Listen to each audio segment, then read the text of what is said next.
बिस्मिल्लाहिर्रहमानिर्रहीम अस्सलामु अलैकुम। आपको बताते चलें कि बहुत से लोग टूरिस्ट वीज़े के बारे में पूछ रहे हैं, पाकिस्तान में टूरिस्ट वीज़ा की रेशो क्या है और वर्क वीज़े के बारे में, क्या वर्क वीज़े ऑफिशियली शुरू हो गए हैं, और उसके अलावा भी आपको एक दो वीज़ों की और भी जो कैटेगरीज़ है वो भी आपको बताएंगे। सबसे पहले तो आपसे गुजारिश है, अगर आपने हमारे चैनल को सब्सक्राइब नहीं किया तो ज़रूर सब्सक्राइब कर दें, बेल आइकन को प्रेस कर दें ताकि नई सी अपडेट्स आप तक पहुँचती रहें।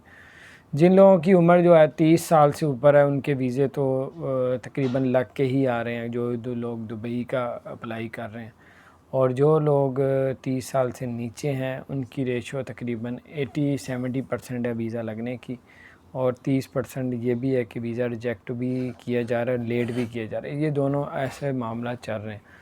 उसके बाद जो है पाकिस्तान के कुछ शहर हैं, शहर तो नहीं है, गाँव के छोटे छोटे एरिया है, जैसे लालकाना हो गया, ऐसे और छोटे छोटे जो बहुत ही यानी कि छोटे इलाके हैं, वहाँ पे कईयों पे पाबंदी लग गई है।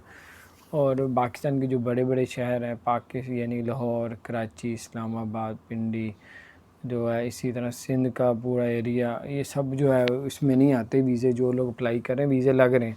तो बहरहाल ये थे कुछ, और आपको वर्क परमिट के बारे में बताते हैं। वर्क परमिट का जो है वो अब शुरू कर दिया गया है।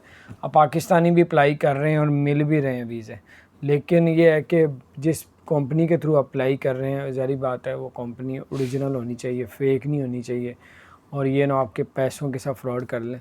उसके बाद जो है एक इन्वेस्टमेंट वीज़े की भी ऑप्शन उन्होंने नई शुरू की है।